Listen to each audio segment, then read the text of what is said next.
Saludos para todos, les habla su hermano y amigo Mickey Rivera. Una vez más con ustedes, le damos la bienvenida a todos los que están viendo y escuchando este curso. Estamos hablando bajo el tema la educación cristiana. Y en las primeras 3 clases mencionamos acerca de qué es la educación cristiana, le dimos un significado. Estuvimos hablando acerca también de el perfil de educador cristiano. Estuvimos mencionando que la educación es un don, la enseñanza es un don que Dios le ha dado a la iglesia. Y además de eso, pues estuvimos hablando acerca de unas cualidades o características que debe de tener todo aquel que desea ser un educador cristiano. En esta ocasión vamos a estar hablando bajo el tema las destrezas en el manejo de la Biblia.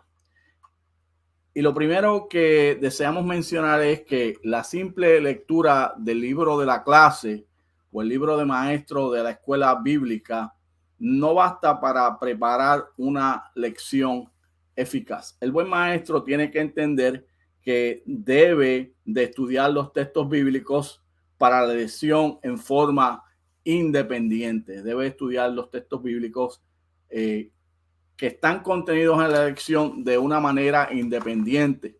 En otras palabras, tiene que saber que no es suficiente el material que tiene en esas revistas de escuela bíblica o en el libro de la clase. Y por lo tanto, las personas que deseen prepararse adecuadamente para enseñar su clase deben estudiar los textos bíblicos por sí mismos de manera cuidadosa. La idea es que tú puedas tomar esos textos bíblicos, los saques de ese contexto de la lección y los estudies independientemente de una manera cuidadosa. Para estudiar una porción bíblica, el maestro debe tener a su disposición una pequeña biblioteca básica compuesta por algunos de los siguientes libros. Lo primero es la Biblia.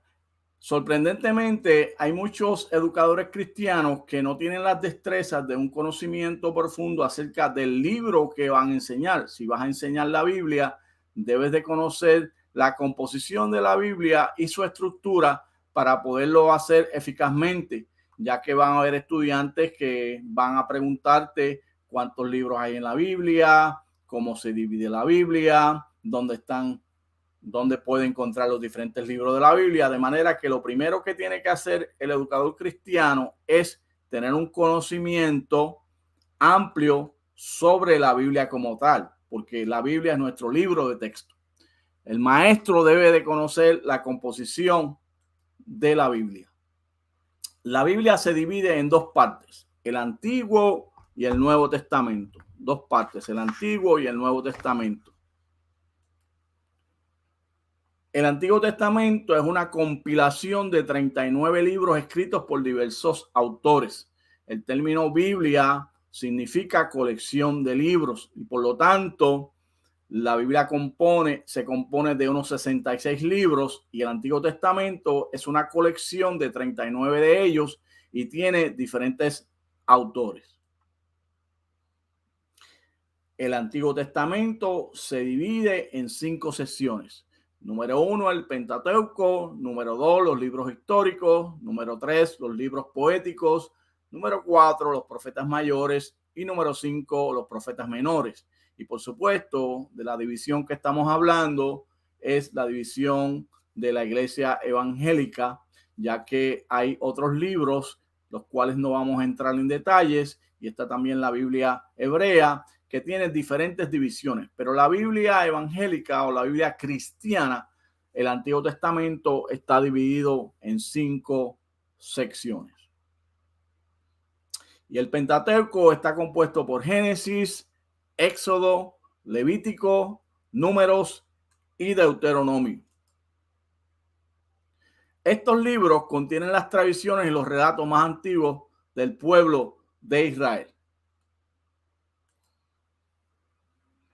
Los libros históricos son Josué, Jueces, Ruth, Primera y Segunda de Samuel, Primera y Segunda de Reyes, Primera y Segunda de Crónicas, Esdras, Nehemías, Estel. Y los libros históricos contienen relatos que nos hablan del tiempo en que Israel llega a Canaán y hasta la restauración de Judá después del exilio en Babilonia. De manera que, por ejemplo, si deseas conocer acerca de la historia de los reyes de Israel, debes de leer no solamente Primera y Segunda de Reyes, sino también Primera y Segunda de Crónicas, ya que en estos últimos hay otras partes de la historia que no están contenidas en Primera y Segunda de Reyes. Y si quieres tener un contexto completo, debes estudiar todos estos libros.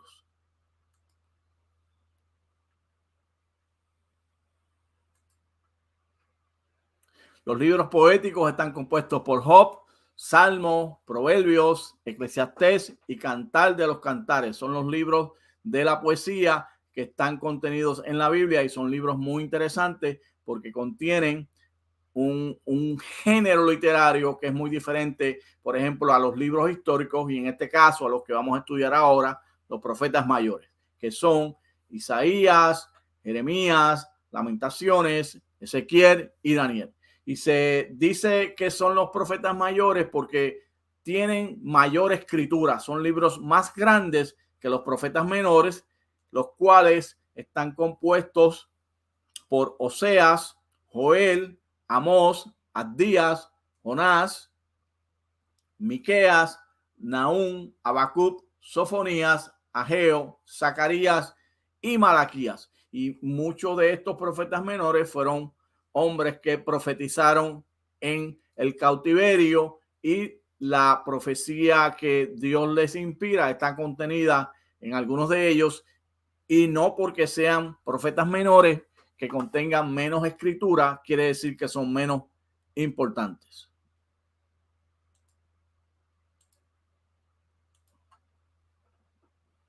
El Nuevo Testamento es una colección de 27 libros escritos después de la muerte de Jesús y durante el primer siglo de la era cristiana.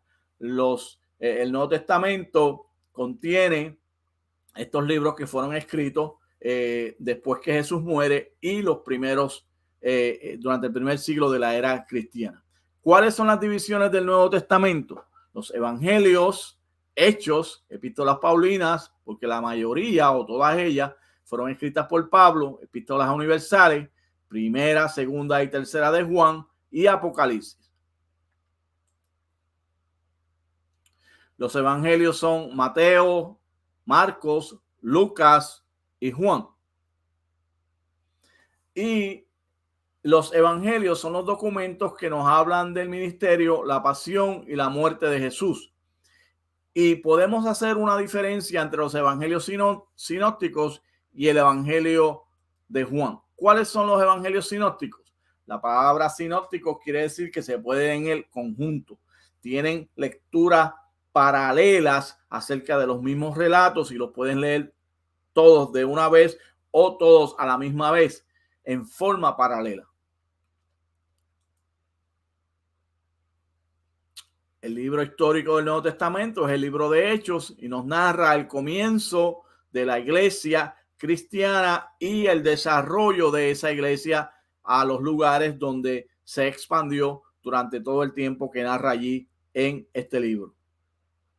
Las epístolas paulinas, Romanos, Primera y Segunda de Corintios, Gálatas, Efesios, Filipenses, Colosenses, Primera y Segunda de Tesalonicenses, Primera y Segunda de Timoteo, Tito y Filemón. Hay quien divide Primera y Segunda de Timoteo y Tito en otra subdivisión de las epístolas paulinas y se le conoce como las epístolas pastorales, pero independientemente de la división, todas estas son cartas que fueron escritas por el apóstol Pablo y que están contenidas en el Nuevo Testamento y contienen el grueso de la doctrina bíblica. Y aquí repetimos una vez más los últimos libros, Primera y Segunda de Tesalonicenses, Primera y Segunda de Timoteo, Tito y Filemón.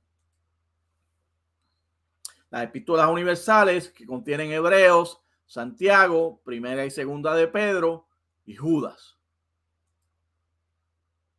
Primera y Segunda y Tercera de Juan debió haber leído aquí. Hay un error en esa escritura, debió haber sido Primera, Segunda y Tercera de Juan y Apocalipsis.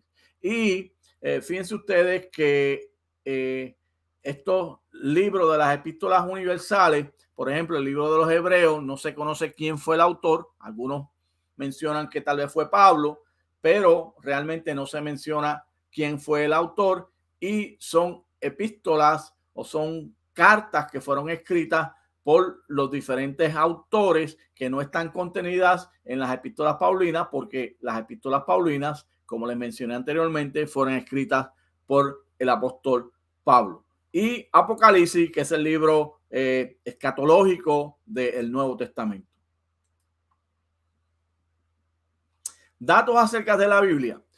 Antes de seguir adelante con los datos acerca de la Biblia, les quiero mencionar que me he tomado el tiempo de escribir con lujo de detalle la composición de los libros de la Biblia, porque lamentablemente hay algunos maestros que están enseñando y no conocen la composición de la Biblia. Y entonces cuando los estudiantes le preguntan acerca de los libros de la Biblia, no lo conocen. Y el énfasis que quiero hacer aquí es que es bien importante que puedas y debes conocer cuáles son los libros de la Biblia, cuál es la composición de la Biblia y en qué testamentos está dividido y cuáles son los libros que están incluidos en cada uno de los dos testamentos, el Antiguo Testamento y el Nuevo Testamento. Algunos datos acerca de la Biblia. El Antiguo Testamento fue escrito en hebreo y algunas sesiones de Daniel en arameo, y algunas sesiones de Daniel, porque recuerden que Daniel está en la cautividad en Babilonia, y partes de ese libro entonces fueron escritos en arameo. Y el Nuevo Testamento está escrito en griego. ¿Qué quiere decir esto? ¿Por qué es importante este dato? Es importante porque por esa razón la mayor parte de las Biblias disponibles en español y en inglés son traducciones de estos idiomas originales. Por lo tanto, si no conocemos el hebreo, si no conocemos el griego, dependemos de esas tradiciones porque no están las versiones que nos llegan a nosotros en el idioma original. Y todo esto incluye un sinnúmero de reglas de interpretación que es necesario que conozcamos para tener un buen conocimiento de la Biblia y una buena interpretación de la Biblia cuando la enseñamos. A tales efectos, la traducción que más usa la Iglesia Evangélica Hispana y Latinoamericana es la Reina Valera Revisión del 60. Es una muy buena traducción.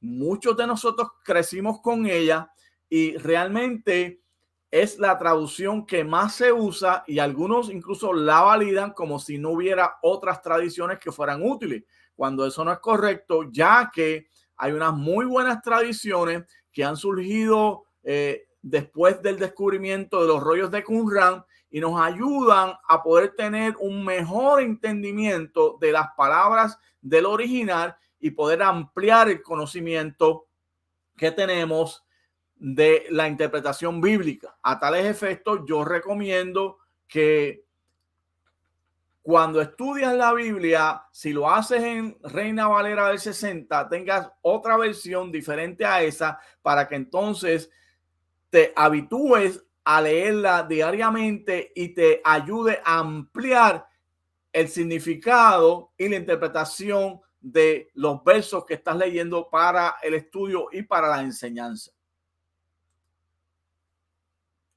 Todo maestro, como les mencionaba, debe tener varias versiones de la Biblia, no solamente una, sino debe tener varias. Y esto es muy saludable, es muy enriquecedor, porque nos va a ayudar a tener un mejor conocimiento.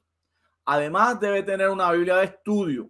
No es suficiente tener una Biblia regular, sino que debe tener una Biblia de estudio que contenga lo siguiente: notas explicativas al calce, bien sea en el medio de la Biblia o bien sea como dice aquí al calce, o sea, al final, que te explique algunos versos, que te explique algunos lugares geográficos que estén contenidos en el texto, que te explique algunos conceptos, pero es necesario tener una habilidad de estudio que tenga notas explicativas al calce.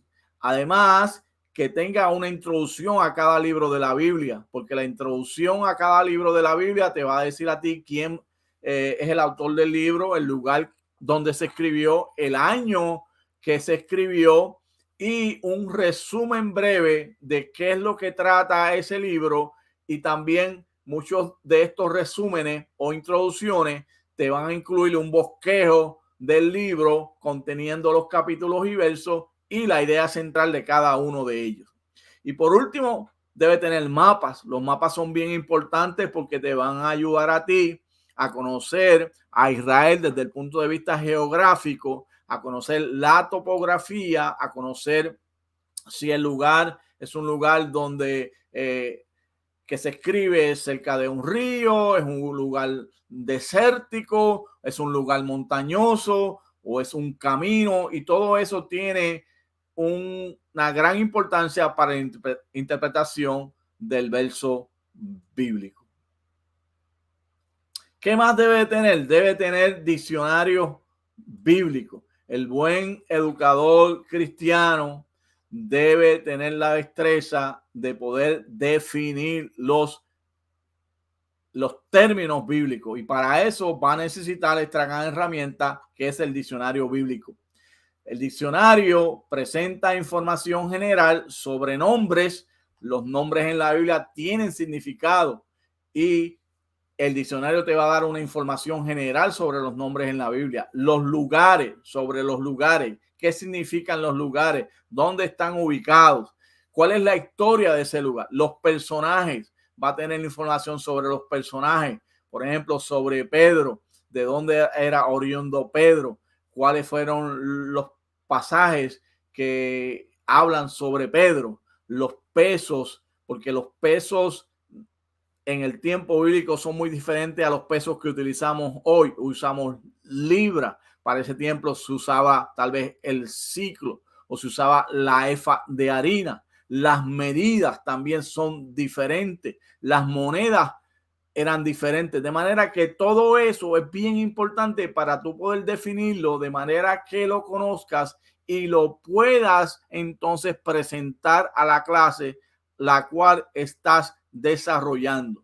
Además de eso, un diccionario bíblico nos da un breve resumen del significado de las ideas o conceptos teológicos más importantes de la Biblia. Por ejemplo, el pecado, la salvación, el Espíritu Santo, el bautismo en agua. Todas ideas o estos conceptos teológicos, un diccionario bíblico nos va a ayudar a que los podamos conocer y podamos presentarlos de una manera eficaz, porque al fin y al cabo eso es lo que buscamos como maestros, que nuestros estudiantes obtengan la información necesaria para que la puedan hacer parte de su vida y entonces aplicarla a lo que se está enseñando y pueda haber una transformación.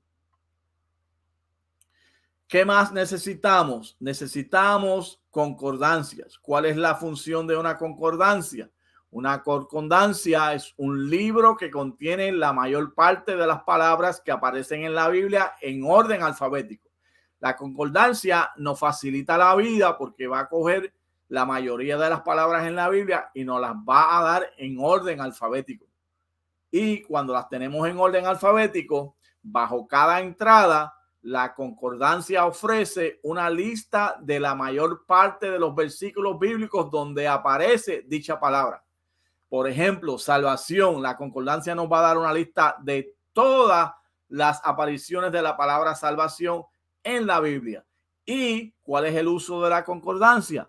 Se usa principalmente para estudiar el significado de un concepto bíblico. Una vez más, si tú quieres enseñar sobre la salvación de una manera responsable, tú debes de estudiar lo que habla la Biblia acerca de ese tema de la salvación desde Génesis hasta Apocalipsis.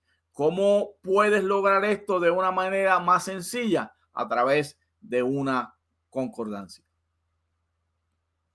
Por ejemplo, aquí tenemos otro ejemplo.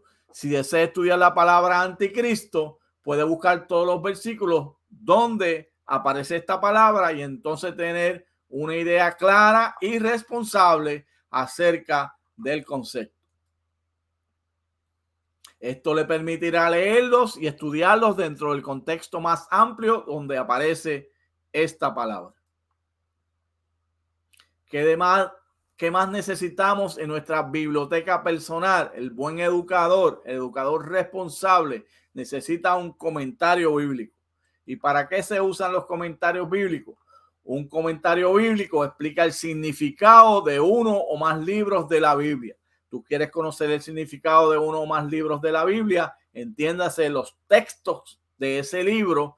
Los comentarios bíblicos contienen la explicación exegética o interpretativa de esos versos, de esos textos, y te ayudan a ti entonces a entenderlos mucho mejor. Y hay comentarios bíblicos que contienen todos los textos de la Biblia. Son una colección de libros, pero te interpretan desde Génesis 1:1 hasta el último versículo del libro de Apocalipsis. Atlas bíblico y manual bíblico. Ambos libros son muy importantes también. Un atlas bíblico explica la geografía de Israel y otros lugares bíblicos como los lugares a donde se expandió la iglesia. Fíjense ustedes que cuando conocemos la geografía de Israel mucho mejor, podemos aplicar el texto bíblico de una manera más eficaz. Y cuando conocemos, por ejemplo, los lugares donde se expandió la iglesia, geográficamente hablando, tenemos un concepto mucho mayor de estos lugares, las estrategias que se utilizaron para evangelizar en esos lugares, los eventos más importantes y por qué ocurrieron. Por ejemplo, se me viene a la mente el caso de Juan Marcos, que en el primer viaje misionero deja a Pablo y a Bernabé y regresa a Jerusalén. Mucho de lo que se comenta, algunas de las razones que se menciona es que cuando ellos llegaron a Asia Menor, la primera entrada conllevaba que estuvieran subiendo por un lugar bien montañoso y Juan Marcos no quería hacerlo y regresa a Jerusalén. Otra de las razones es que había muchos bandidos en esa área y que él no se quería exponer y regresa entonces a Jerusalén. Y esto es bien importante que lo conozcamos para poder entender mucho mejor la historia bíblica. ¿Qué es un manual bíblico? El manual bíblico nos va a dar a nosotros información general sobre los distintos libros de la Biblia, al igual que el diccionario bíblico nos da una información general sobre la introducción a este libro, explicando los temas del libro, explicando la división del libro y explicando algunos datos importantes. Y los manuales bíblicos nos hacen la vida más fácil también. Las versiones computarizadas se han hecho muy populares hoy en día, vienen en discos compactos e incluyen varias versiones de la Biblia, diccionarios bíblicos, concordancias, comentarios, mapas y hasta manuales bíblicos. ¿Y cuál es la ventaja de una versión computarizada? Que tiene todo esto que hemos mencionado y son más baratos que tener una colección de todos estos libros, porque sé que ya te estarás preguntando, y necesito todos esos libros para poder enseñar. Bueno, lo ideal es que tengas la gran mayoría de ellos, porque necesitas prepararte. Si deseas ser un buen maestro y deseas conocer el libro de texto que vas a utilizar, que es la Biblia, debes de conocer la Biblia. Y para conocer la Biblia debes de invertir en recursos que te ayuden a ti a poder conocerla y a poder interpretarla. Y la ventaja que tenemos en las versiones computarizadas es que nos sale un poco más barata. Y en esta ocasión vamos a dejarlo hasta aquí. Quería presentarte la primera parte de las destrezas básicas de la Biblia, mencionando de todos estos libros y cuáles son las áreas que tú debes dominar, que se encuentran en estos libros como recursos para que los puedas utilizar y te puedas convertir en un mejor educador cristiano. La semana próxima estaremos mencionando entonces las destrezas básicas que son necesarias para ti como educador, que tú tengas como recursos y como estudiante de la Biblia, que te has convertido en maestro de la Biblia. Así que espero que me acompañes la próxima vez. Dios te bendiga, Dios te guarde. Te habló una vez más tu hermano y amigo, Mickey Rivera.